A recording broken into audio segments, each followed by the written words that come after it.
بسم اللہ الرحمن الرحیم اللہم صلی علی محمد وعلی آل محمد کما صلیت علی ابراہیم وعلی آل ابراہیم انک حمید مجید اللہم بارک علی محمد وعلی آل محمد کما بارکت علی ابراہیم وعلی آل ابراہیم انک حمید مجید۔ السلام علیکم ورحمۃ اللہ وبرکاتہ۔ امید کرتی ہوں آپ سب خیریت سے ہوں گے اور دعا بھی کرتی ہوں کہ اللہ تبارک و تعالیٰ تمام انسانوں کو بری بیماریوں، آفتوں، مشکلوں، مصیبتوں سے بچائے، آمین ثم آمین۔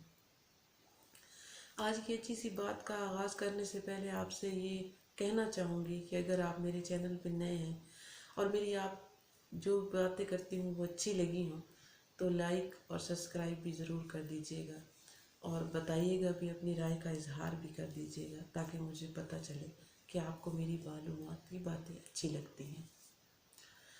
آج کی بات شروع کرتی ہوں، اور آج کی بات ہے کہ ایک بزرگ آدمی تھے، ان کی ایک فیملی تھی، جیسے آج کل ہمارے گھروں میں ہماری فیملی ہوتی ہے اسی طرح ان کا ایک ہی بیٹا تھا۔ اب وہ الحمدللہ اپنے گھر میں بہت خوش تھے۔ ایک دن ان کا بیٹا اور ان کی جو بیگم تھی وہ دونوں ماں بیٹا چلے گئے بازار کچھ سامان خرید و فروخت کرنے کے لیے۔ اب وہ جب بازار چلے گئے تو گھر میں جو بزرگ آدمی بیٹھے تھے وہ ویسے تو گھر کا کوئی کام نہیں کرتے تھے، لہٰذا جب وہ گھر میں نہیں تھے تو ان کو طلب ہوئی کہ ان کو چائے پینی چاہیے۔ وہ وہاں سے اٹھے، کچن میں چلے گئے اور وہاں جا کے انہوں نے اپنے لیے ایک کپ چائے بنانا شروع کر دی۔ اب ایک کپ انہوں نے پانی کا ڈالا، دیگچی میں آگ جلائی، وہاں پہ رکھی، اس میں چائے والی پتی ڈالی۔ اب جب وہ شوگر ڈالنے لگے، چینی ڈالنے لگے، تو ان کے بیٹے کی کال آ گئی، اور ان کے بیٹے کی کال جب آئی تو انہوں نے ریسیو کی تو ان کے بیٹے نے کہا کہ ابو جان آپ کیا کر رہے ہیں، ایسے شور کی کچھ آواز آ رہی ہے۔ تو وہ بزرگ آدمی کہتا ہے کہ بیٹا کچھ نہیں کر رہا ہوں، میں تو گھر میں فارغ ہوں، آپ کب تک آؤ گے اور مجھے کال کیوں کی ہے؟ تو اس نے کہا کہ ابا جان ہم لوگ تھوڑی دیر تک واپس آ جائیں گے، اور میں آپ سے یہ پوچھنا چاہتا ہوں کہ آپ کو کسی چیز کی ضرورت تو نہیں تھی؟ اگر آپ نے کوئی چیز منگوانی ہے تو ہم اس وقت بازار میں ہی ہیں، آپ ہمیں بتا دیں تاکہ ہم وہ لے آئیں۔ بزرگ آدمی نے کہا نہیں بیٹا کچھ نہیں چاہیے، آپ بس جلدی سے گھر آ جانا۔ وہ ان کا بیٹا کہتا ہے جی ابو انشاءاللہ تھوڑی دیر تک ہم گھر آ جائیں گے۔ تو اس بزرگ نے کیا کیا، چائے بنانے، وہ جو بیٹے سے بات کر رہا تھا چائے بنا رہے تھے، تو انہوں نے اس چائے کے ایک کپ میں، جو ایک کپ وہ بنا رہے تھے اس میں وہ انہوں نے ایک چمچ چینی ڈالنے کے بجائے 4 چمچ چینی کے ڈال دی۔ اب انہیں اس چیز کا اندازہ نہیں تھا کہ میں نے چینی زیادہ ڈال دی ہے۔ اب انہوں نے جب چائے کپ میں ڈالی اور وہ اٹھا کے لے کے آئے، باہر بیٹھے، اور جب ایک ہی گھونٹ بھرا تو ان کو پتہ چل گیا کہ میں نے تو اس میں چینی زیادہ ڈال دی ہے، اب میں کیا کروں؟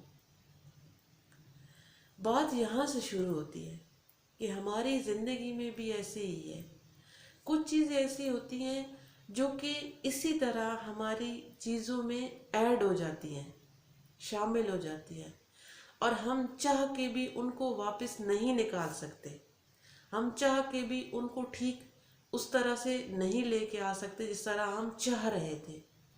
اگر وہ ایک کپ میں 4 چمچ چینی کی ڈل گئی تو وہ زیادہ ہو گئی، زیادہ میٹھی ہو گئی، جو کہ ایک انسان کے لیے اس کو پینا مشکل ہے۔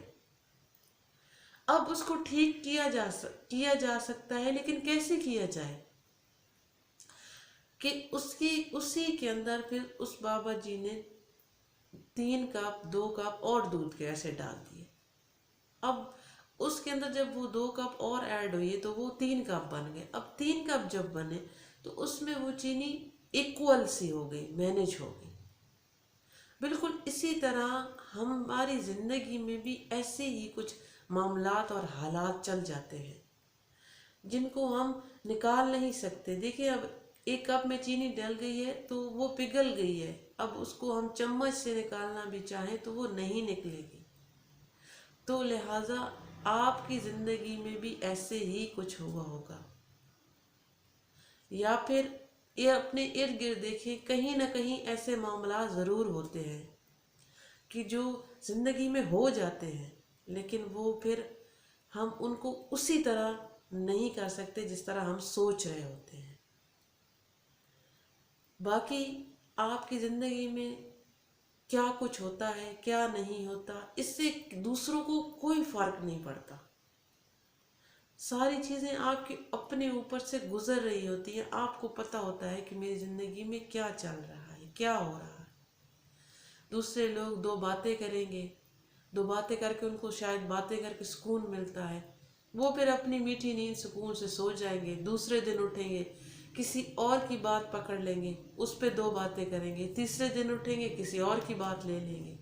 اس سے کسی کو کوئی فرق نہیں پڑتا۔ آپ کی زندگی ہے، اپنے طریقے کے ساتھ اپنے انداز کے ساتھ اس کو جئیں۔ زندگی روز روز نہیں ملتی، اپنی زندگی کو ضائع مت کریں، اپنی زندگی کو اپنے سٹرگل بنائیں، اپنے جینے کا کوئی مقصد بنائیں، لوگوں کی بھلائی کریں، اسی سے آپ کو خوشیاں ملیں گی۔ امید کرتی ہوں آج یہ چھوٹی سی بات آپ کو ضرور پسند آئی ہوگی۔ اپنی رائے کا اظہار ضرور دے دیجیے گا۔ میری بات اچھی لگی ہو تو لائک بھی ضرور کر دیجیے گا۔ پھر انشاءاللہ تعالی ملتے ہیں کسی نئی اور اچھی سی بات کے ساتھ۔ تب تک کے لیے شاہین اختر کو دیجیے اجازت۔ فی امان اللہ۔